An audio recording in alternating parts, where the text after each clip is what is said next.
అత్యాధునిక టెక్నాలజీతో నడుము మరియు వెన్నునొప్పికి treatment. Tejas spine care, Somajiguda, Sainikpuri, Gachibowli. నమస్తే, నేను విజయ్.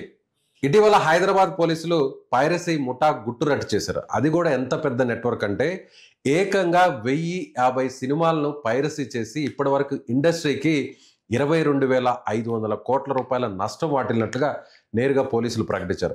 అదేవిధంగా సినిమా రంగానికి సంబంధించినటువంటి కొంతమంది ప్రముఖులు కూడా పోలీసులతో భేటీ అయ్యారు. ఈ నెట్వర్క్ వెనుకున్నటువంటి వ్యక్తులను చూస్తే పోలీసులు, సినిమా పెద్దలు కూడా షాక్ అవుతున్నారు. అసలు పైరసీ వల్ల సినిమా రంగానికి ఎంత నష్టం వాటిల్లుతుంది, దీని గురించి డిస్కస్ చేద్దాం. మనతో పాటున్నారు సీనియర్ ఫిల్మ్ జర్నలిస్ట్ ప్రభు గారు. నమస్తే సార్. నమస్తే సార్, నిజంగా 22,500 కోట్ల రూపాయల నష్టం వాటిల్లని పోలీసులు చెప్తారు. ఈ పైరసీ వల్ల అంత నష్టం ఉంటుందా జనరల్గా? డెఫినెట్గా. ఇప్పుడు సినిమా అనేటువంటి దాన్ని థియేటర్లో చూడాలి, థియేటర్కల్ ఎక్స్పీరియన్స్ కోసం అని చెప్పి సినిమాలు ఎంత భారీ స్థాయిలో నిర్మిస్తున్నప్పుడు అలాంటి సినిమాల్ని ఒక్క రోజులో సినిమా రిలీజ్ అయినటువంటి గంటల లోపే, కొన్ని సందర్భాల్లో రిలీజ్ కంటే ముందు కూడాను పైరసీ చేసేసి వాటిని రిలీజ్ చేస్తుంటే మరి ఆ సినిమా నష్టం అనేటువంటి దాన్ని వెలగట్టడానికి, దాన్ని కొలవటానికి there is no parameter at all to measure that. ఆ నష్టాన్ని మెజర్ చేయడానికి అంత దారుణమైనటువంటి నష్టం కలగజేస్తుంది. ఎట్లా కలుగుతుంది, దాన్ని ఎలా కొలుస్తామంటే సినిమా అనేటువంటి దానికి వచ్చే రెవెన్యూ, ఫుట్ఫాల్ అనేటువంటి తగ్గిపోయింది. అసలు సినిమా ఇండస్ట్రీ అనేటువంటి దాంట్లో ఈ రోజున కర్ణుడి చావు అన్నట్టుగా 6 కారణాలు అన్నట్టుగా 6 కారణాలుగా 60 కారణాలతో సినిమా ఇండస్ట్రీ అనేటువంటిది కుదేలైపోతున్న పరిస్థితుల్లో ఈ పైరసీ అనేటువంటిది చాలా చాలా ఈజీ మెథడ్ అయిపోయింది. టెక్నాలజీ ఎంత పెరిగిందో, టెక్నాలజీ అనేటువంటి దాన్ని దీనికి అభివృద్ధికి ఎలా వాడుకుంటా వినాశనానికి కూడా అలాగా వాడుతున్నారు. అందులో ప్రథమంగా ఈ వీడియో పైరసీ అనేటువంటిది చిత్ర పరిశ్రమను అన్ని విధాలా కీల్ చేస్తుంది. ఆ నష్టం అనేది నిజంగా ఇంతకు చెప్పింది తక్కువే కావచ్చు, ఇంకా అంతకు రెట్టింపు నష్టం కూడా జరిగి ఉండొచ్చు. అలాగే ఇంకొక విషయాన్ని కూడా పోలీసులు గుర్తించారు. ఇప్పటివరకు కూడా సినిమా థియేటర్లోకి వెళ్ళి ఏదైనా కెమెరాలతోనో లేదంటే మొబైల్స్తోనో సీక్రెట్గా వాటిని షూట్ చేసి అలా పైరసీ చేయడం చూసాం. కానీ ఇప్పుడు హ్యాకర్స్ ఏకంగా సినిమాకి సంబంధించినటువంటి సర్వర్లని, ఓటీటీ సర్వర్లని హ్యాక్ చేసి వాటిని పైరసీ చేస్తున్నారు. నిజంగా హెచ్డి ప్రింట్సే బయటకు వచ్చేస్తున్నాయి. మనకి థియేటర్లో, ఓటీటీలో ఎంతో క్వాలిటీతో ఉంటుందో సేమ్ యాస్టీస్ అదే ప్రింట్ మనకి పైరసీలో కనిపిస్తుంది. అది ఒక్కసారిగా షాక్ అయ్యే విషయం కావచ్చు కదా. It's exactly shocking. ఎందుకంటే థియేటర్ మామూలుగా ఓటీటీ ప్లాట్ఫామ్స్ రైట్స్ కొనుక్కొని రిలీజ్ చేసే సినిమాల తాలూకు క్వాలిటీ ఎలా ఉంటుందో ఈ క్వాలిటీ, పైరేటెడ్ క్వాలిటీ కూడా అంతకుమించి రెట్టింపుగా ఉంటుంది. టెక్నాలజీ అనేటువంటి దాన్ని అంత స్థాయిలో అది దుర్వినియోగం చేస్తున్నారు, అంత స్థాయిలో టెక్నాలజీని చోరీ చేస్తున్నారు. టెక్నాలజీ ద్వారా దీన్ని ఒక హై వోల్టేజ్ అంటే హై లెవెల్ క్రైమ్గా చేయటంలో ఏమాత్రం వెనుకట్టలేదు. అదేవిధంగా సినిమా రిలీజ్ అయితే పెద్ద హీరోలు కావచ్చు, చిన్న చిన్న సినిమాలు కూడా ఒకేసారి ఎట్ ఎ టైం 1000 థియేటర్లో రిలీజ్ చేస్తున్నారు. మెయిన్ రీజన్ ఈ పైరసీ వల్లే అనుకోవచ్చా? దానికి కారణాలు చాలా ఉన్నాయి. ఒకేసారి సినిమా రిలీజ్ చేయడం అనేటువంటి ఇదివరకు ఇట్లాగా థియేటర్ గోయింగ్ అనేటువంటిది సినిమాలు వారాల పాటు, నెలల పాటు, సంవత్సరాలు, 50 రోజులు ఫంక్షన్, 100 రోజులు ఫంక్షన్ చూసేవాళ్ళు. ఆ రోజులు పోయినాయి. ఇప్పుడు ఏ రోజునో పోయినాయి. సినిమా రిలీజ్ అయిన వెంటనే అవుతుండగానే థియేటర్లు, సింగిల్ థియేటర్లు, మల్టీప్లెక్స్లు విపరీతంగా పెరిగిన నేపథ్యంలో 1000 థియేటర్స్ రిలీజ్ చేసేసి ఓపెనింగ్స్ రాబట్టుకోవడం అనేటువంటిది ఇప్పుడు జరుగుతున్నటువంటి ట్రెండ్. ఆ ట్రెండ్ ప్రకారం చేస్తున్నారు. కానీ దాంట్లో కూడా ఒక్క రోజులోనే మొత్తం అంతకు డబుల్, ట్రిపుల్ రెవెన్యూని ఈ పైరసీ అనేటువంటిది కిల్ చేస్తుంది. యాక్చువల్గా ఫస్ట్ 2-3 డేస్, ఫస్ట్ వీక్లోనే పెట్టిన పెట్టుబడి మొత్తం రాబట్టుకునే స్థాయిలో నెంబర్ ఆఫ్ థియేటర్స్ వరల్డ్ వైడ్గా రిలీజ్ చేస్తున్నారు. కానీ దీనివల్ల ఆ రెవెన్యూ అనేటువంటిది ఇంకా పాలైపోతుంది అనేటువంటిదే కదా బాధ. ఇంత చూపే పోలీసులు పట్టుకుంది, కానీ వాళ్ళంత ధైర్యంగా చేస్తున్నారంటే టెక్నాలజీని ఎలా యూజ్ చేస్తున్నారు. సెక్యూరిటీ సిస్టమ్స్ని ఎంత పకడ్బందీగా చేస్తున్నా కూడా, అంటే కొంత ఒక కోడ్ నెంబర్ రావడం స్క్రీన్ మీద, ఏ థియేటర్లో దీన్ని షూట్ చేశారు, ఎక్కడ పైరసీ చేశారు, ఇలా రకరకాలుగా ఎప్పటికప్పుడు అలర్ట్ అవుతున్నారు. కానీ హ్యాకర్స్ అంతకు మించి అలర్ట్ అయ్యి వాటిని ఈ విధంగా పైరసీ చేస్తున్నారు. ఆ విషయాన్ని నేరుగా ఇండస్ట్రీ పెద్దలు చెప్పారు, పోలీసులే చెప్తున్నారు. సో ఈ సమస్య అనేది ఇప్పట్లో సమస్యపోయేది కాదనుకోవచ్చా? ఎప్పటికీ ఇది టెక్నాలజీ ఎంత పెరుగుతుందో అంతగా ఈ పైరసీ అనేటువంటిది పెరిగేటువంటి అవకాశం ఉంది. దీన్ని నిరోధించడానికి యాక్చువల్గా చట్టాల్లో కూడాను ఈ చట్టాలు ఉన్నటువంటి చట్టాలు అనేటువంటి పనికిరాదు. దీనికి కొత్తగా చట్టాలు రూపొందించాల్సినటువంటి అవసరం ఉంది, కఠిన చర్యలు తీసుకోవాల్సిన అవసరం ఉంది. ఆ చట్టాల్లో ఉన్నటువంటి లొసుగులు కానీ, చట్టాలు పూర్తి స్థాయిలో రూపొందకపోవడం అనేటువంటిది వీళ్ళకి చాలా వెసులుబాటుగా తయారైంది.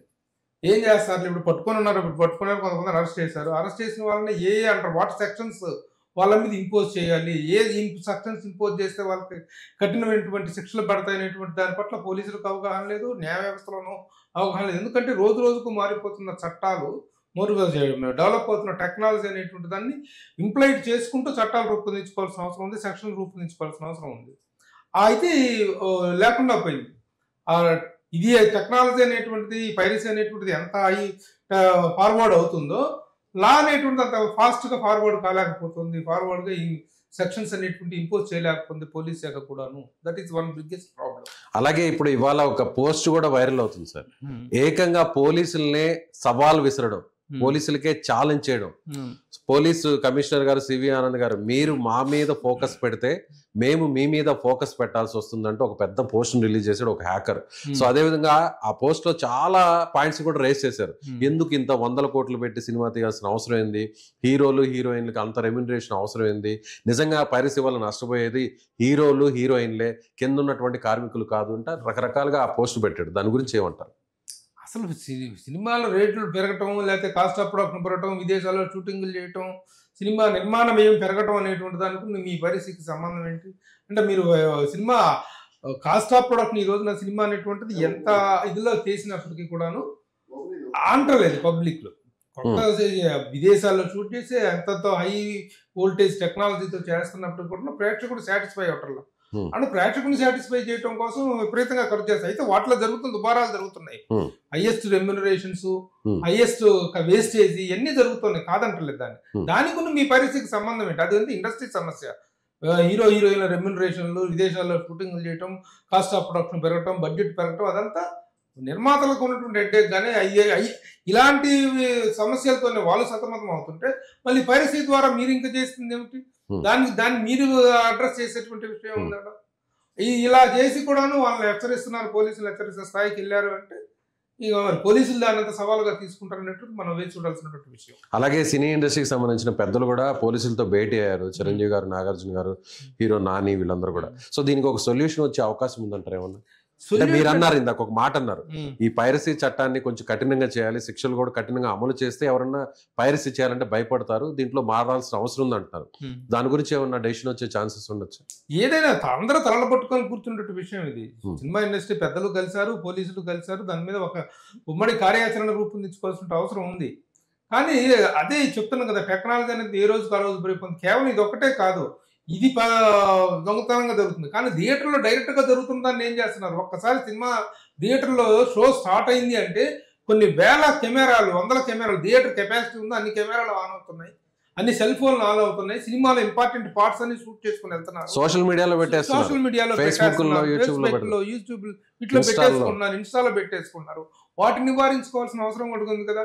సినిమా స్టార్ట్ అవ్వక ముందు ఎట్లయితే cigarette smoking is injurious to health అనేటువంటిది ఎట్లా స్టాట్యుటరీ వార్నింగ్ వేస్తున్నారో, అలాగే సెల్ ఫోన్ ఎవరైనా ఆన్ చేశారంటే మాత్రం cell phone will be taken seriously అనేటువంటిది ఒక ఇది చేయాలి కదా. హెచ్చరిక జారీ చేసేసి సెల్ ఫోన్ థియేటర్లో ఆన్ చేసిన వాళ్ళకి శిక్షార్హులు అనేటువంటిది కఠినంగా అమలు చేయాల్సింది. అది కాదు, దీని ద్వారా ఎంత నష్టం జరుగుతుందో, ఈ దొంగ పైరసీ ద్వారా, ఈ టెక్నాలజీ పైరసీ ద్వారా ఎంత నష్టం జరుగుతుందో, థియేటర్లో బిట్లు ప్రతి ఒక్కళ్ళు బిట్లు కట్ చేసుకొని సెల్ఫీలు తీసుకొని వాటిని పోస్ట్ చేయడం వల్ల అంతకు పదింత నష్టం జరుగుతుంది. కాబట్టి ఈ సినిమా అనేటువంటిది నాశనం అవడానికి ఒక రకం కారణం కాదు, వందల కారణాలు ఉన్నాయి. ఆ కారణాల్లో పైరసీ ఒకటి, దాన్ని కూడా నివారించాల్సిన అవసరం ఉంది. థియేటర్లో సెల్ ఫోన్ ఆన్ చేశాడా, సెల్ ఫోన్ లాగేసుకుంటామని చెప్పాల్సిన అవసరం ఉంది. దాని మీద కఠినంగా చర్యలు తీసుకోవాల్సిన అవసరం ఉంది. Right sir, thank you so much. So ఇది సీనియర్ ఫిల్మ్ జర్నలిస్ట్ ప్రభు గారు చెప్తున్నట్టుగా పైరసీని నియంత్రించడానికి ఉమ్మడిగా ఒక కార్యాచరణ రూపొందించుకోవాలి. ముఖ్యంగా కొత్త సినిమాలు, పెద్ద హీరోల సినిమాలు రిలీజ్ అయినప్పుడు థియేటర్లో ఉన్నటువంటి ప్రేక్షకులు, ముఖ్యంగా అభిమానులు వాళ్ళ సొంత మొబైల్స్తో వాటిని షూట్ చేసి ముఖ్యంగా ఉన్నటువంటి ఇంపార్టెంట్ సీన్స్ని, ఆ డైలాగ్స్ని అంతా కూడా సోషల్ మీడియాలో వైరల్ చేయడం కూడా, ఇది కూడా ఇండస్ట్రీకి ఒక పెద్ద నష్టాన్ని పరోక్షంగా తీసుకొస్తుందని ఆయన అంటున్నారు. మరి మీరేమనుకుంటున్నారు? ప్రభు గారు చెప్పినటువంటి కామెంట్తో ఆయన ఏకీభవించబోతున్నారా ఆయన అభిప్రాయానికి?